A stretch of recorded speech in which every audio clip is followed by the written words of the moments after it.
हमारे साथ इस वक्त साबिक अटॉर्नी जनरल और सीनियर कानूनदान इरफान कादिर साहब मौजूद हैं। बहुत शुक्रिया इरफान कादिर साहब सर आपके वक्त का।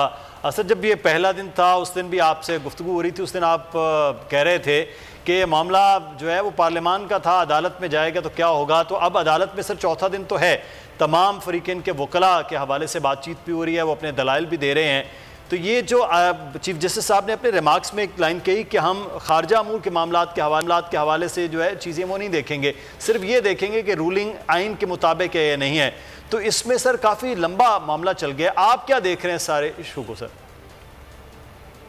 अगर उन्होंने ये कहा चीफ जस्टिस साहब ने कि ये मामला जो है इस आइन का है और आइन के नुक्ते को देखेंगे, तो फिर ये जो इतनी देर लग रही है इसकी मुझे तो बिल्कुल समझ नहीं आ रही है एज ए लीगल एक्सपर्ट के क्यों ये देर लग। अच्छा, एक बात तो ये इरफान साहब आपने कहा कि देर क्यों लग रही है, ये आइन का मामला है नहीं, जाहिर इसी को देखा जा रहा है। तो आपको क्या लगता है मुमकिन तौर पर सुप्रीम कोर्ट इस पर क्या फैसला दे सकती है, सारी चीज़ों को अगर हम मद्देनजर रखें तो? आइन बिल्कुल क्लियर है, एक ही फैसला हो सकता है और वो ये हो सकता है कि स्पीकर का फैसला जो है वो गैर आइनी है, क्योंकि जब vote of no confidence table हो जाए तो उस पर वोट को रोका नहीं जा सकता, और वोट को रोकना जो है इट इज हाईली अनकॉन्स्टिट्यूशनल। और सर अगर वो अंडू होता है, जैसे आपने कहा कि गैर आइनी इकदाम करार दे दे सुप्रीम कोर्ट, तो फिर क्या होगा?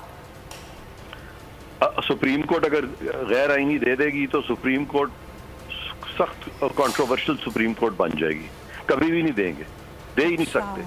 आपका ख्याल है कि सुप्रीम कोर्ट खुदकुशी करेगी? कभी भी नहीं करेगी।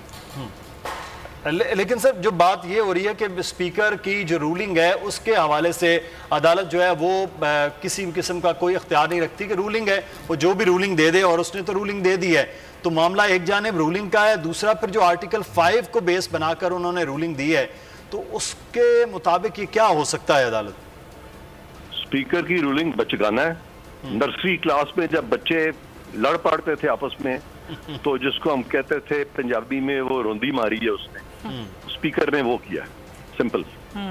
तो सर जो आर्टिकल 5 का मामला है, तो आर्टिकल 5 जिस तरह से चीज़ें हुई हैं उसके बाद अगर ये रूलिंग बैक हो जाती है, अंडू कर देती है सुप्रीम कोर्ट, तो क्या फिर ये ऑल्टरनेट हो सकता है कि जो स्पीकर या गवर्नमेंट ने देखें, अगर सुप्रीम कोर्ट मुल्क को तबाही की तरफ लेके जाना चाहती है तो फिर वो ये होगा, सुप्रीम कोर्ट कभी भी नहीं चाहेगी कि मुल्क तबाही की तरफ जाए। सुप्रीम कोर्ट कभी भी आइन के खिलाफ फैसला नहीं देगी। मेरा नहीं ख्याल कि सुप्रीम कोर्ट आइन को वायलेट करेगी, कभी नहीं करेगी। तो सर ये जो सारा मामला फिर चल रहा है तो फिर क्या हासिल होगा फिर अदालत से?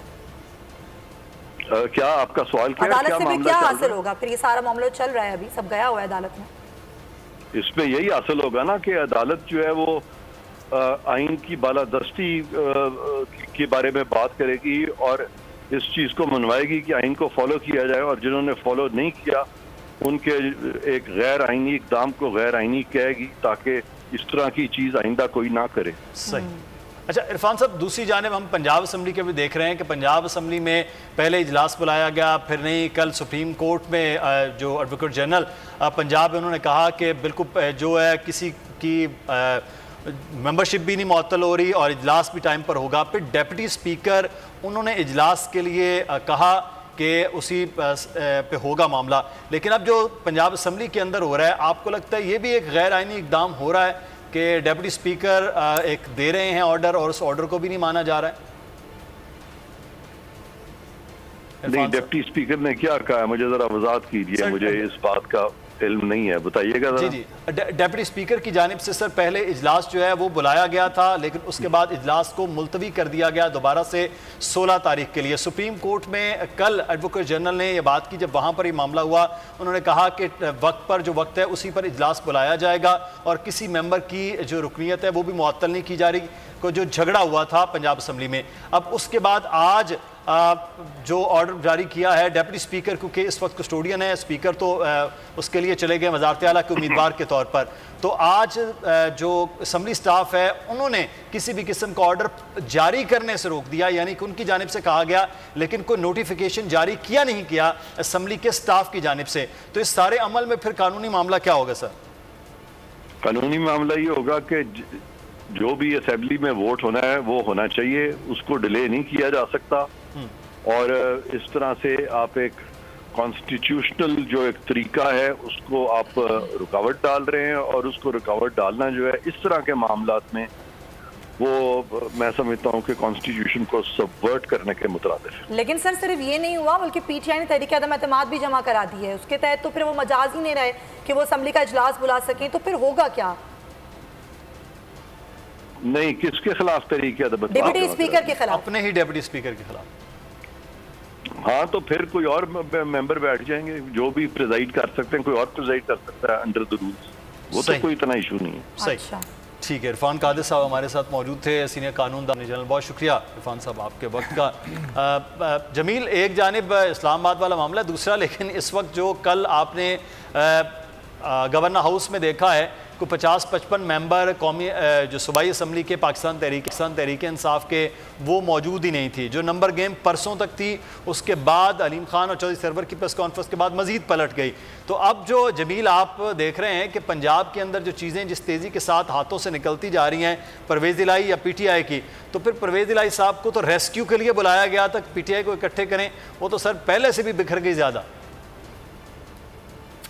देखिए, पंजाब की पॉलिटिक्स जो है वो हम सबको पता है, वहाँ पर कैसे भी हो नून लीग को आप अंडर एस्टिमेट नहीं कर सकते। और अगर विफाक के अंदर इतना बड़ा जर्क दे दिया, सिंध हाउस में बैठकर कितने लोग तोड़ लिए, 192 का फिगर कर लिया, तो फिर पंजाब तो कोई छोटी चीज़ नहीं है, उनके लिए बड़ी चीज़ नहीं है, मामूली केस है। और ये जो डिप्टी स्पीकर वाली बात हो रही है, जाहिर है कि जो गवर्नमेंट है या गवर्नमेंट के एलाइज हैं वो कोशिश करेंगे टाइम बाय करें और अपने मनपसंद वक्त और मौके पर जब उनको लगे कि इस वक्त उनके हक में गेम जा रही है तो उस वक्त कराएं। अब बात जहां कॉन्स्टिट्यूशनल या अनकॉन्स्टिट्यूशनल की होती है तो मैं हैरान होता हूं कि हमारे जो कानूनदान हैं या माहिरीन आइन और कानून है, जिस पार्टी का लेंस पहना हुआ है उसी लेंस से उसको कानून नजर आता है। मतलब आप देख लें, आधे अगर माहिरीन आइन और कानून को देखें तो उनका मतम नजर ये होगा कि जो PTI कर रही है ठीक कर रही है, वो कानून और आइन इजाजत देता है। और जिनका ताल्लुक पुराने अदवार में नून लीग से या पीपल्स पार्टी से था, उनको तो ये कानून नजर नहीं आता, उनको लगता है कि संगीन गद्दारी हुई है, आर्टिकल 6 लगना चाहिए। लेकिन मैं यहां पर एक चीज बड़ा क्लियरली कहूंगा, आपने अगर चीफ जस्टिस ऑफ पाकिस्तान के कल के रिमार्क्स देखे हो, एक जुमला बड़ा इंपॉर्टेंट है, मेरी नजर में ये आने वाले फैसले का आधा है, यानी आधा फैसला इसमें मौजूद है। चीफ जस्टिस पाकिस्तान ने कहा कि निगरां हुकूमत का कयाम रुका हुआ है।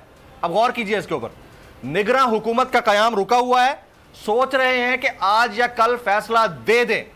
तो ये इटसेल्फ एंडोर्समेंट है कि अब जाना निगरां हुकूमत के तरफ ही है, यानी हमने बनानी निगरां हुकूमत ही है, अब जो हो गया सो हो गया। और माजी में जितने भी फैसले आए हैं सिवाय डॉक्टर फहमीदा मिर्जा वाले उस केस के जिसमें सुप्रीम कोर्ट की तरफ से ऑर्डर था, जिस पर रूलिंग स्पीकर ने दी थी और वो रिवर्स हुई थी क्योंकि ऑर्डर पहले आ चुका था। इस केस के अंदर अब रूलिंग पहले आ चुकी है, ऑर्डर का इंतजार है। तो ये जो जुमला है ना, मेरे लिए बड़ा डिफाइनिंग है, कल मैंने इसके ऊपर ट्वीट भी किया था। चीफ जस्टिस कहते हैं कि निगरां हुकूमत का कयाम रुका हुआ है, सोच रहे हैं कि आज या कल फैसला दे दें, तो अब मामला निगरां हुकूमत के कयाम की तरफ ही जाएगा। मेरी अंडरस्टैंडिंग है, अभी मैटर सब जुडिस हो सकता है, इसमें बहुत सारी चीजें हमारे सामने खुलकर आए हैं, इसमें बड़ी डिटेल। सब्सक्राइब करें और बेल दबाएं ताकि कोई खबर रह न जाए।